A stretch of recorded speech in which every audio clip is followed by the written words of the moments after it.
Okay, the grass loophole. Grass means generally recognized as safe, and it's a mechanism that the FDA has used for allowing additives into the food supply.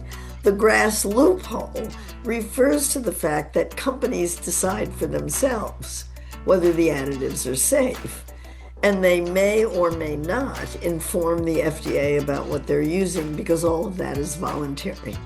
And RFK Jr. has proposed to have the FDA close that loophole and require companies to inform the FDA if they're putting an additive in the food supply. And I'm laughing because really? They haven't been doing this all along. No, they haven't.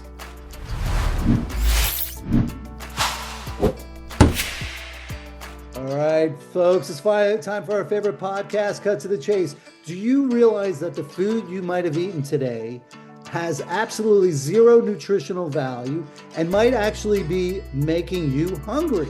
Every day, most of us eat something that's been engineered, not grown. It's packaged, flavored, and designed to hit the bliss point that keeps us coming back for more. These foods are convenient, cheap, and everywhere, but they might also be undermining our health in ways we are only gonna begin to understand. Today, we are joined by one of the most respected and outspoken voices in nutrition, Marion Nestle. How are you doing today, Dr. Nestle? No, I'm okay, except I've got a cold.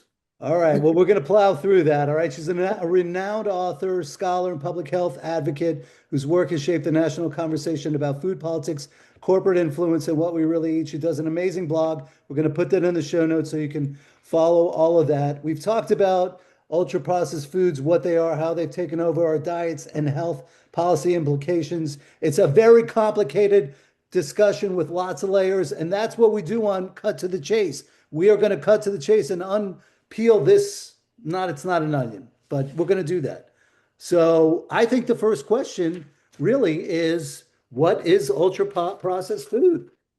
Oh, it's a specific category of junk food that are industrially produced, usually with lots of additives, added sugar, salt, and fat, engineered to be irresistibly delicious, so you can't eat just one. And, one easy explanation is you can't make it in your own home kitchen because you don't have the machinery or you don't have the additives. And so the easiest way to explain it is that corn on the cob is processed, or is unprocessed. Canned and frozen corn are processed. Doritos are ultra processed. Got you. All right. So when I grew up, not that I'm not still growing up, but when I grew up, there was a couple of things that I kind of like just assumed were the not gold standard, but the way things were, the pyramid, the food pyramid, and that when I would go to Disney World, everybody was obese. And I'm like, well, how could this be? But so when we go back to ultra processed food, we used to talk about junk food. We used to call, things junk food, like it just wasn't really there or whatever. So, all right, let's talk about like how have we gotten to this point here? How have we gotten to the point where I know that the administration was talking about trying to clean that up. I don't really know that they're making that much progress, but how did we get to this point where we're all eating all this ultra processed food and it's not even good for us and it doesn't even, and it's making us hungrier? Yeah, well, I trace it back to the early 1980s when the number of calories in the food supply increased by 1,000 calories a day per person, every man, woman, and child. In the country, had 4,000 calories a day available. That happened between 1980 and 2000. And in that period of that 20-year period of time, the number of calories in the food supply increased to 4,000 per capita. The food industry had to sell those calories. It's roughly twice what the population needs. Um, President Reagan was elected in 1980 with a deregulatory agenda, letting business do whatever it wanted to, particularly market foods any way it wanted to. And 1981 marked the advent of the acceptance of the shareholder value movement, which said that It wasn't enough for corporations to make a profit. They had to grow their profit every 90 days. And when that movement kicked off, it was especially difficult for food companies, difficult for all companies, but it was difficult for food companies because there was already such an enormous surplus of food in the food supply. So that food companies had to figure out ways to get people to eat more. And they created what I call an eat more food environment, one in which food is available everywhere, 24/7, and it's socially acceptable to eat it everywhere and in extremely large portions. And I actually think that the advent of large portions, which occurred between 1980 and 2000, and my doctoral student Lisa Young did her dissertation on this, is a sufficient explanation for obesity. People started eating more. If there was one concept I could get across, it's that larger portions have more calories. It's not obvious. How do we know that this ultra processed food is actually like making us hungrier? And how do we know that the corporations behind this are trying to do that? Like that's their game plan. Well, there's an enormous amount of research that shows it. Yeah. I mean, first of all, there's research, Michael Moss and his work. Um, he got people in the food industry to explain how they develop new products. There's now more and more evidence coming out that the tobacco industry taught the food industry how to make products, I'm going to put it in quotation marks, addictive, so that people couldn't stop eating them. You remember the old Frito-Lay's commercial, you can't eat just one? That's the whole point. You want people to be eating these things over and over and over again and not be able to stop. So there's that kind of research. And then there's literally thousands of studies that link ultra-processed foods to poor health outcome. Um, those are observational studies, which means that they show correlation. They cannot prove causation. But we now have at least three clinical trials, very, very well controlled, that show that these foods induce people to eat more calories and that the people who are eating the foods don't realize that they're eating more. All right. So in my little world, in the mass tort space, we this is becoming a big topic. Ultra processed foods and the problems that they're causing, the mislabeling, you're talking about putting, some vitamins in candy and trying to pretend like it's healthy and all that. Right. And so one of the things on Cut to the Chase that we try to do is come up with solutions and move the needle, or at least get the discussion going in the correct way. So I know you've got a book coming out November 11th. The show will probably be aired right after that. The book, What to Eat Now, the Indispensable Guide to Good Food, How to Find It, and Why It Matters. So talk to us a little bit about that book and what, that book is going to be about, why you should read it and all that stuff. Yeah, well, first of all, I have to confess right off the bat that it's 700 pages. Wow. It's a very large book. It's a new edition of a book that I wrote 20 years ago, then called What to Eat, which I had written as what I thought was a timeless classic. But it turned out that a lot has changed since then. I used supermarkets as an organizing device for going around a supermarket and talking about the food issues that arise in each section of the supermarket. And I certainly talk about ultra processed foods a lot in the book because it's a very important concept. It's a relatively new concept and one that is extremely useful because if you know that ultra processed foods encourage you to eat more calories without your realizing it, just stop eating so many ultra processed foods. I mean, it makes dietary advice very simple. Um, and there's an enormous pushback on the concept because the food industry would like you not to stop eating ultra-processed foods because they're among the most profitable in the supermarket. Yeah. Um, Now, I'm so no anyway, the book is about food issues and it's really about how to think about food issues. Gotcha. And you've written 16 other books or 15 other books on this topic.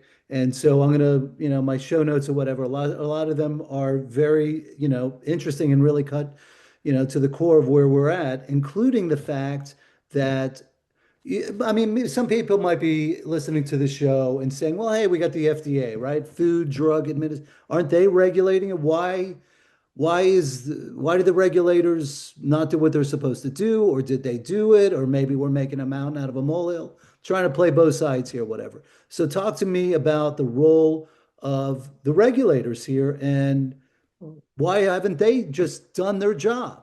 I would say corporate capture. We have a government that's been captured by corporations. And we see this all the time. And the FDA, first of all, the FDA has an enormous range of functions. And Congress over the last 40 years has given the FDA more and more and more functions and not appropriated nearly enough money for the agency to hire enough people to carry out those functions. One of the great ironies of the FDA is that for historical reasons, even though the FDA is an agency of the Public Health Service, it does not get its funding from health committees. It gets its funding from agriculture committees. And the agriculture committees aren't interested in the FDA. They think regulation is a pain. So they have kept the FDA on a very short financial string.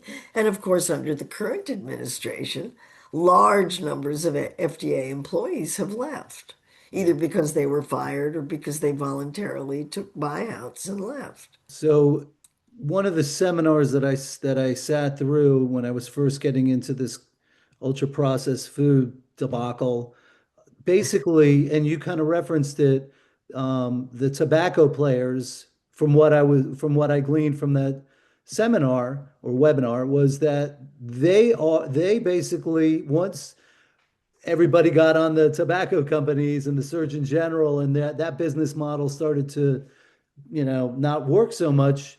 From what I understand, they became the food empire. They bought out the big food companies and they're using the same playbook. Let's go after the young people. Let's get them hooked. And then you got a client for the rest of their life. Are you in line with that? Or is that just hocus Oh, pocus? that happened. They don't own food companies anymore, but there was a period when Altria owned Kraft.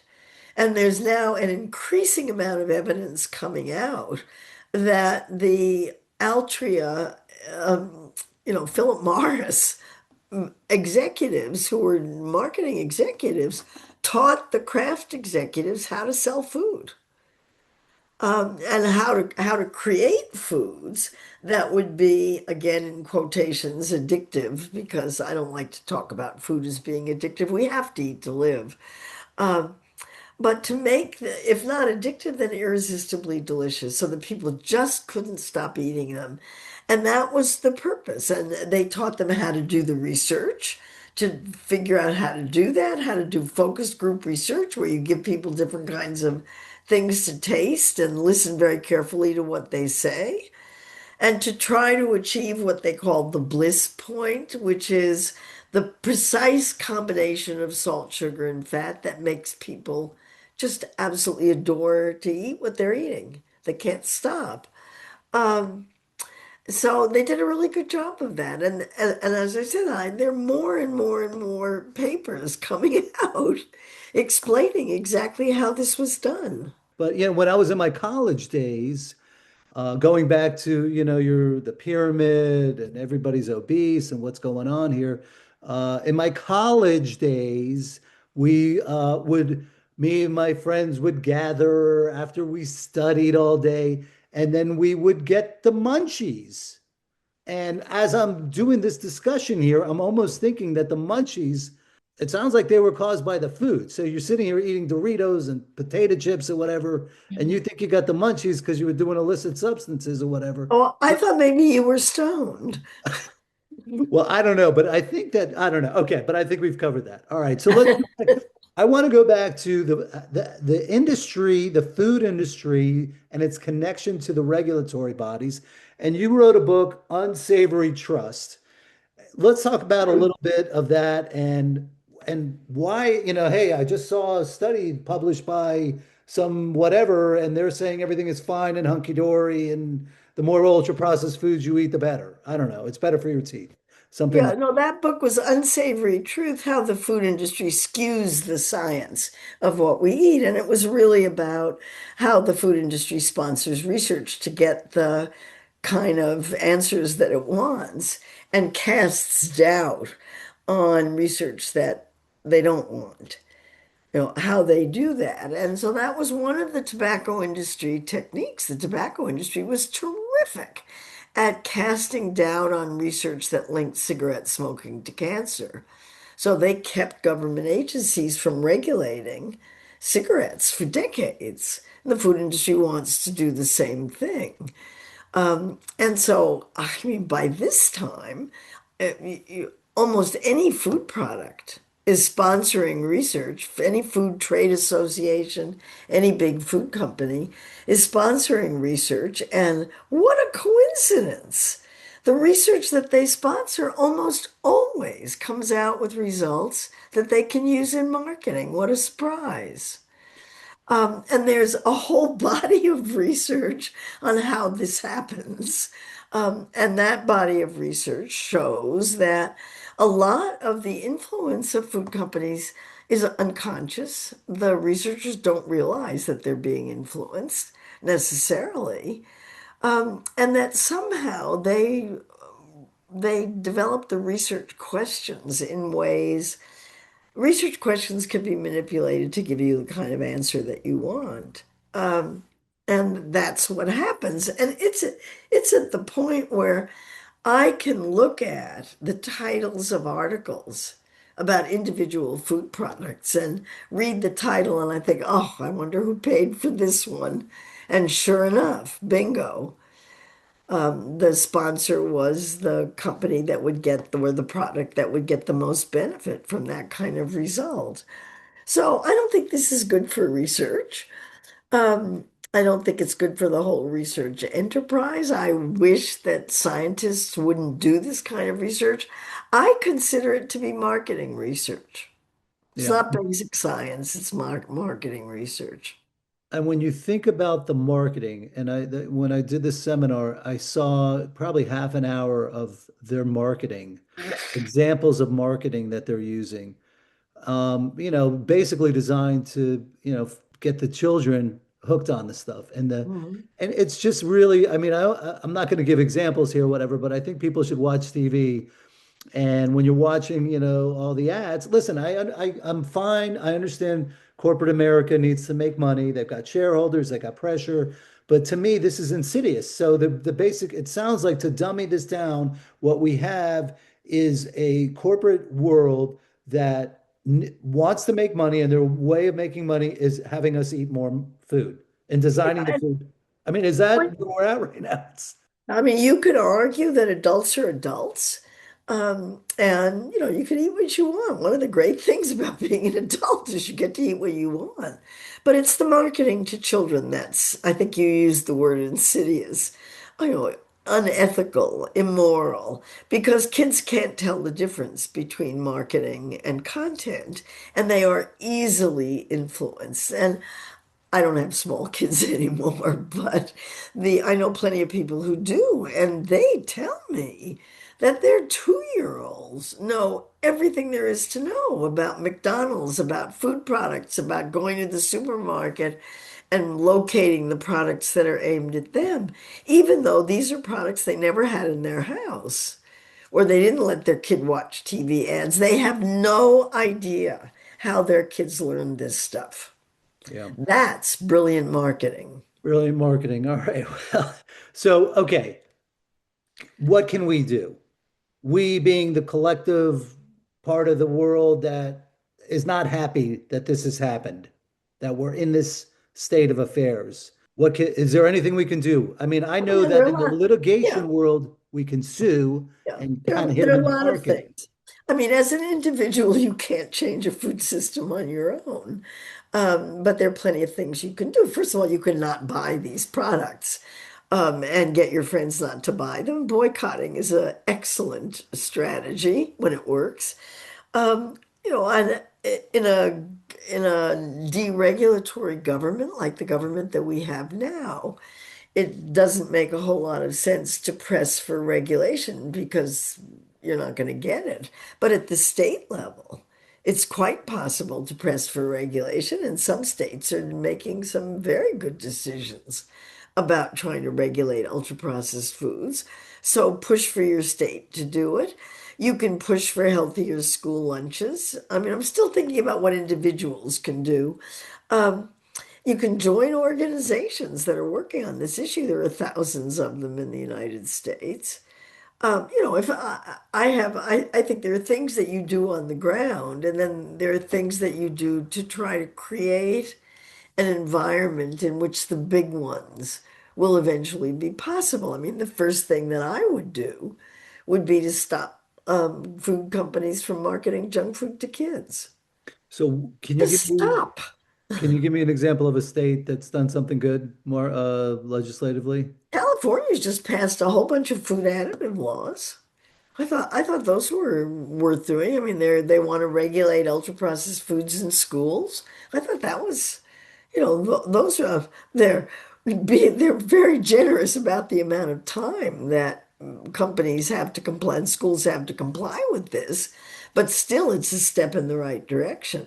Yeah. Texas has passed a bunch of laws about food additives that I think are just fine, and that will um, get rid of most ultra processed foods in schools. I think those are good things to do.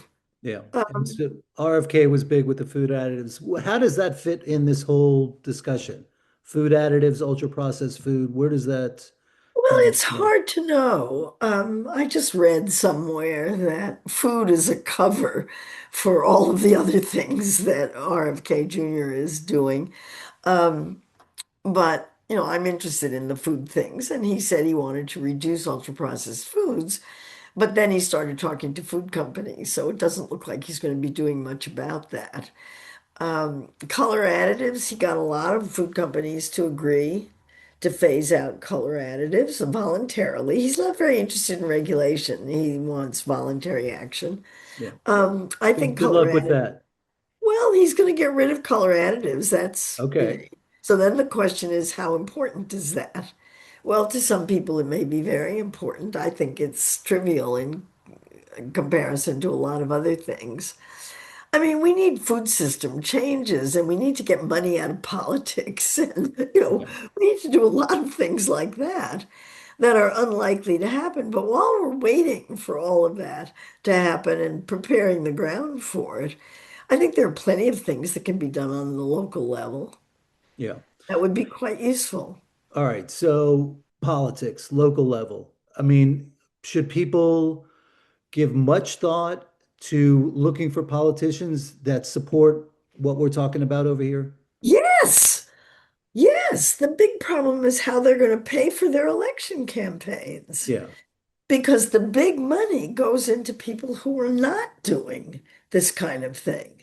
Yeah. I mean, that's why the election in New York City right now is so interesting. But, when people ask me what they can do as individuals, the first thing I say is run for office. You want power over these issues, get yourself elected. So on a local level, talk to me. What could be done? I mean, you're going to talk about, go ahead. Well, you can clean up the foods in schools. I mean, this is another complicated situation where there are federal rules about school lunches, but the implementation of those rules is extremely personal and depends entirely on who's in a school, even within the same district. I mean, it's kind of amazing to watch. Some schools do a fabulous job, some schools do a terrible job. And it doesn't only depend on how much money they have, and they never have enough. I think school meals need a great deal more funding. But there's some schools that do it really well if there are people in there who think that feeding kids is a really good idea. It Um, sounds like it's a good idea.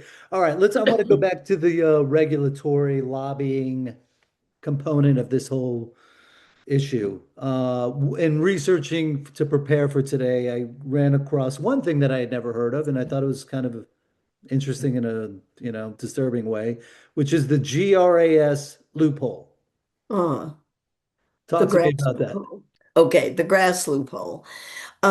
Grass means generally recognized as safe, and it's a mechanism that the FDA has used for allowing additives into the food supply.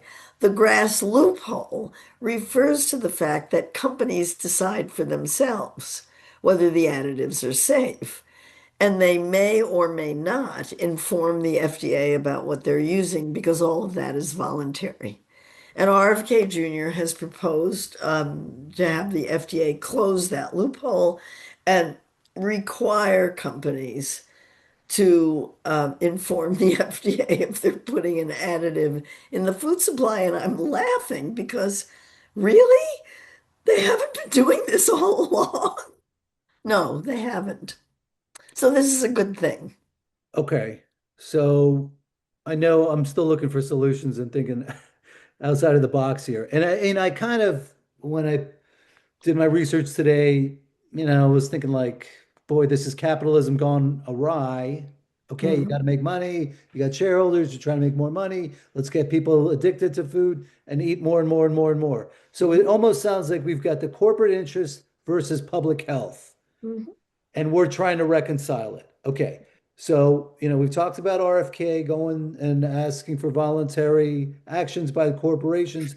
Why can't we just convince these companies to do the right thing? I mean, is it possible? Because of the shareholder value movement. The shareholder value movement says that the single function of a corporation is to make money for stockholders. That is their sole purpose. They're not social service agencies. They're not public health agencies, these food companies. They are businesses whose job it is to return returns to stockholders as quickly as possible and report growth in those returns 4 times a year. Yeah. And that puts food companies in a terrible position because even if they want to do the right thing, and I have talked to many food company executives who want to do the right thing. They want to be making healthier foods. They want to stop marketing junk foods to children. And what they tell me with a perfectly straight face is their stockholders won't let them. Yeah. And, that's a direct quote. That's a direct quote. Yeah.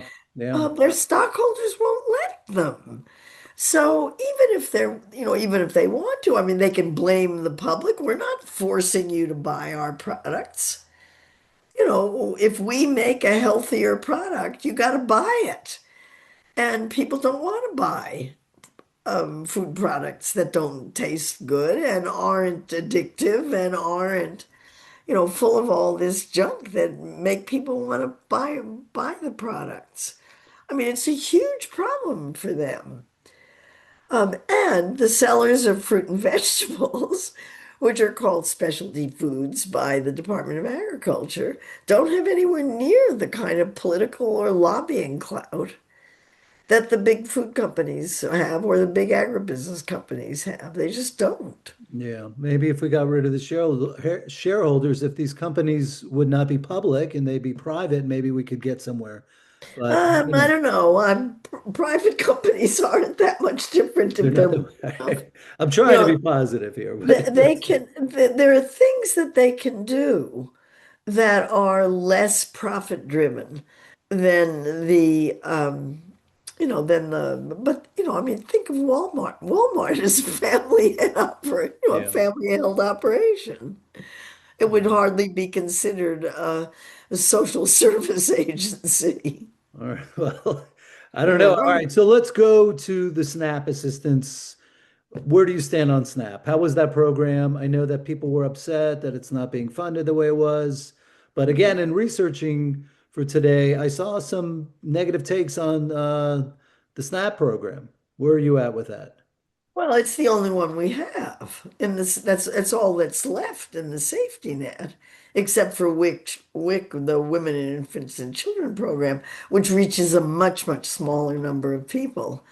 But 15% of the American population is considered food insecure, meaning that they don't have a reliable source of food that they can count on a day-to-day basis, and they're struggling to feed themselves and their families.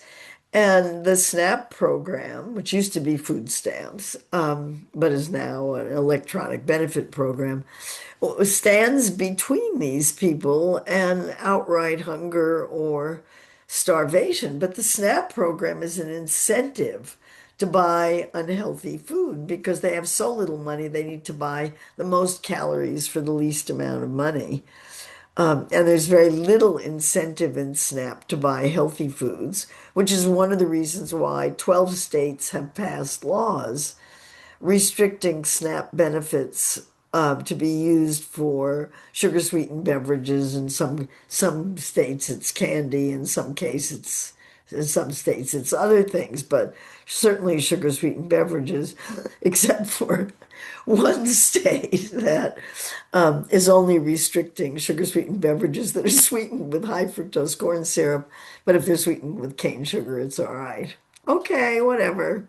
Yeah, well, I mean, we could go on for, the diet fads and all that. And boy, all right. So, in addition to writing and having a book coming up that's going to be published very shortly, 700 pages, and Mm, I am looking forward to that because, me too. all right, listen, so you take your time reading it. But Mm. aside from that, you're also a professor. Tell us about where you teach, what you teach, and how you got into this, I'm going to say movement or, Well, first of all, I'm retired. I okay. retired from NYU in 2017. I taught until 2021, and I'm not teaching full courses anymore. Um, Although I still give lectures in other people's courses, and I give lectures to lots of people. I write a daily blog at foodpolitics.com. And I write books. That's what I do. But I got into it. Oh, I was an academic. I was trained in molecular biology. I was teaching cell and molecular biology to undergraduates in a biology department, and I got handed a nutrition class to teach. Oh, it was like falling in love. I've never looked back. I just loved teaching it. It was so much fun. Molecular biology is very abstract. There's nothing abstract about nutrition because Yeah, everybody eats. you are So what you everybody eat. could relate to it. I thought it was a fabulous way to Yeah. teach undergraduate biology. It's in fact a fabulous way to teach anything. Nice. All right. So, did we miss anything really big that I we should talk about? I mean, I know there's tons of things we could talk about, but is Well, there? I would say that there's one point that, I write about food politics, and it used to be that the first question everybody would ask me was, what does food have to do with politics? Well, since RFK Jr., nobody asks me that anymore. Yeah. It's pretty obvious now, but and food politics has become much more important. And I write about that. I post 5 times a week. You can subscribe to foodpolitics.com. It gets delivered to your email. You can read it or not as you like. But I try to keep up with the main things that are happening and try to explain them in ways that I hope people can understand. All right. So, I want to play devil's advocate, and I want you to help me then to end this episode here. What's the other side of the coin? I know you mentioned personal responsibility, and I would imagine some people, industries, companies, etc., have attacked or criticized your teachings and your books and all that. Mhm. Or nobody is. No, nobody is. Once in a while. Yeah. But is there any other side to the coin besides personal responsibility? Not sure what you mean. I'm a public health person. I'm really interested in promoting public health. Yeah. And to do that through diet and nutrition. I don't think it's very hard to do. A healthy diet is so simple to explain that the journalist Michael Pollan can do it in 7 words. Eat food, not too much, mostly plants. Yeah. That takes care of it. Once you define food as not ultra processed, it takes care of it. Um, I want people to enjoy food. I love food. I think food is one of life's greatest pleasures. And that people are so worried about it and so scared about what they're eating just seems so sad to me. Um, I want people to enjoy their dinner, eat healthy food, love it, prepare it, cook it, delight in it, and enjoy the pleasure of food. It sounds almost like if you take out the corporate world and the shareholders, it sounds like we have a consensus and we should start a revolution and get on the streets and force the issue. And I think that's the solution. These companies, these food companies, and all this needs to be just exposed to the point of no return. That's, Well, I'm doing my best. I know you are, Dr. And Marion. obviously you are too. I'm trying to do a lot of things right now. All right, Dr. Marion Nestle, thank you for coming on here, reminding us the food system we live in didn't just happen. It was built, marketed, and maintained by powerful interests, including the tobacco companies. But that means it can also be changed. Reducing our dependence on ultra processed food isn't just about personal willpower, personal responsibility. It's about reshaping the policies, priorities, cultural norms that define what's on our place. If this conversation made you think differently about what you eat or why you eat it, share it. Please share this episode. If we're going to start a revolution, you need to share this episode. All right, I cut to the chase. Great. All right, you did great. I know you're sick. Thank you for coming on. But that'll do it for this episode of Cut to the Chase. Again, share this because we're trying to help each other out. Okay. Maybe there's consensus, bipartisan consensus. You are what you eat. Let's eat healthy. Okay. And that'll do it for this episode of Cut to the Chase, folks. That's all for this episode of Cut to the Chase. But before you go, will you open up your podcast app and give us a 5-star review? You can also leave a comment about what you liked most or other topics you'd like us to cover. And please be sure to subscribe so you don't miss any upcoming shows. Thanks, everybody. Be safe out there.